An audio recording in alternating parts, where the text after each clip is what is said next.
welcome to today's bonus class inspired by the tulip Semper Augustus. The Semper Augustus tulip was one of the most prized tulips during the Dutch tulip mania of the 1600s. It was well valued. In the 1600s, it went for about 5,200 guilders, which in today's coin is anywhere from $40,000 to $150,000 for a bulb of this tulip. So I thought it would be a fun class to run with you guys on because it can be done using a very unique brush, a balloon. So the balloon is a wonderful tool. I've done a few classes using it for flowers.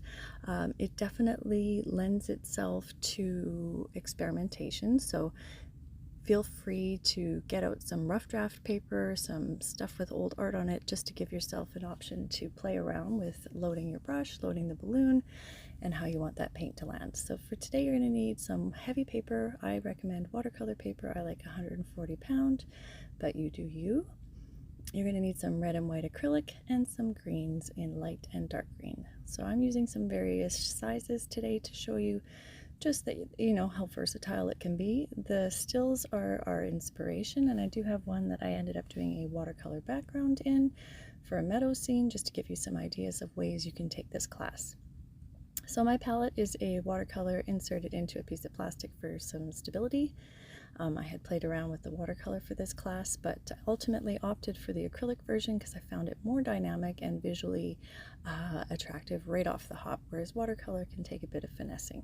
So this is a bonus class. I wanted to give you guys something fun that could give you an immediate opportunity to get out some paint and play and have some fun with different flowers. So you could do this in many different palettes. I'm using a more traditional red and white, but there's lots of inspiration out there for flowers, especially for tulips, especially for trumpet tulips, which have a really ruffled edge, which you can simulate with this style as well.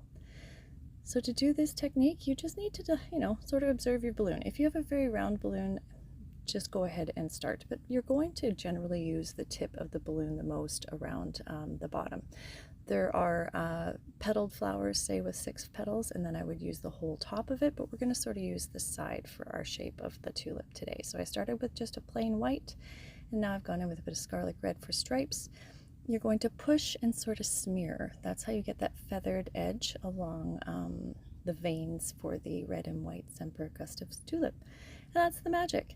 So playing and trying it out is really going to make or break your ability to get this flower looking as tulipy as you want it to. So don't be afraid to sit and stamp away until you sort of find a stamp and smudge that speaks to you and makes it simple. And now you can let these tulips dry, come back in with a slightly different variation of tone, and create sort of an outer layer of a fluted edge along a tulip as well. But I'm just going to give you the basics today. So here on this watercolor background, I've just gone ahead and I'm starting with a smaller shape on my balloon. So you can control how big your blooms are by how much paint you load on or how much width you allow to gain.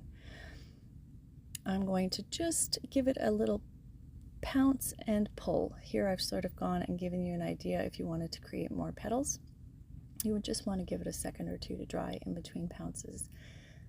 And if you aren't super happy with your first go, let it dry, come back in with your balloon again and build another layer. That's definitely something you can't go wrong here. More layers with flowers always adds to their dimensionality, but you can achieve this beautiful dynamic striping on a one push as well and still have some vibrancy and some sort of almost realism feel to it with that blurry background of watercolor. So again, experimentation is key with this. It's easy for me to show you, but it's another thing for you to do it yourself. So definitely feel free to fill up a whole page of just balloon blops for your tulips to get you started. Here I've added more short brush strokes within it. I'm experimenting, I'm trying it out. I'm going to add some long stripes of red. You could do this with red and yellow. You could add stripes of purple, which was also a variety of tulip that existed in the 1600s. So here I'm going to get some practice. I'm going to find my swing as I put down the balloon each time, and I'm going to just build like a long scraggly tulip bouquet. So this is an option for you as well. If you end up filling up a page but you don't feel good about just leaving it, you can tie it together using some stem work and create sort of a raggedy tulip bouquet, which would be fun and nice, and feels pretty at the end of it. But you can end up putting this in your discard pile as well, or cutting it down and using it for cards. I like using the light and the green colors to create more variety in the stems so they don't just look one tone. So you can go in with your light first and then add your dark, and if you keep it on one side, it sort of simulates that there's different light sources coming into the bouquet and arrangement. These are the parrot tulips I was mentioning. You can see here how yellow is the more dominant shade in this particular variety. You can see that sort of fluted ruffled edge, and that might be easier for you to create coming back into these after the fact with Posca paint pens. So in the finished pieces that I show at the beginning and in the stills for this particular article, you'll see the Posca pen line work, and you can emulate that should you choose to. If you find that it's too strong of a line, you could always go in with, say, chalk pastels or new pastels, and then add a layer of Spectrafix before a layer of finishing fixative, because of course the pastels would want to flake off over time, especially if you've gone on top of acrylic paint. It's not bad, but you're just definitely going to need some sort of fixative in that layer. And then if you were going to gift a piece with chalk pastel elements to it, definitely consider adding a matting so when somebody frames it, it's not pressed up against the glass.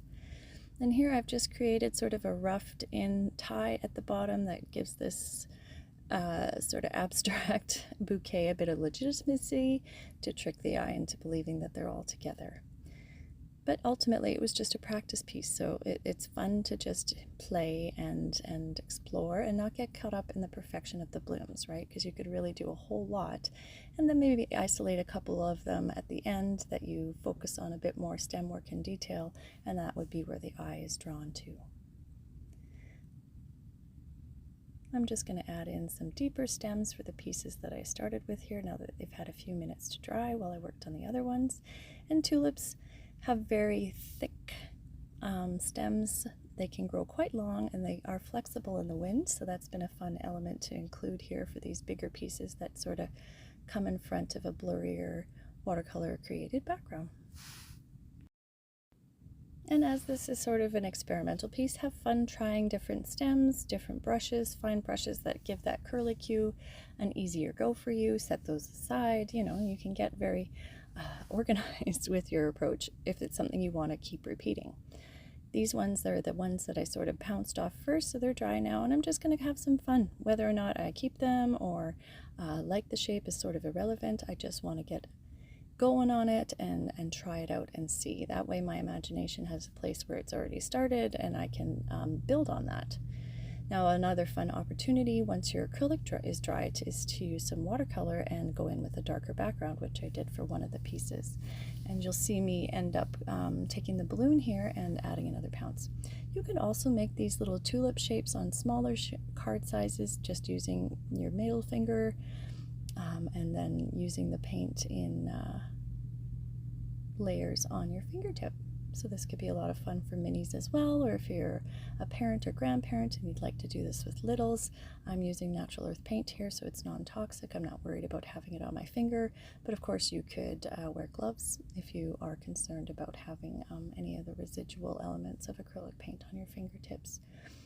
And again, because we only did one pounce or two, you can definitely go back over top of these and build more depth and more of that fluted parroty tulip edge, so it doesn't get as solid as, say, its sister tulips that have that more of that solid shape.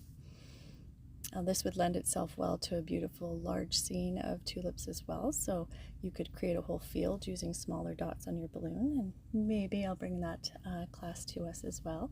But for now, I hope you enjoy creating multiples. Definitely plan to do more of this. This would be great paired up with the featured class for June, the Rachel Rausch class, creating such a dynamic drama bouquet.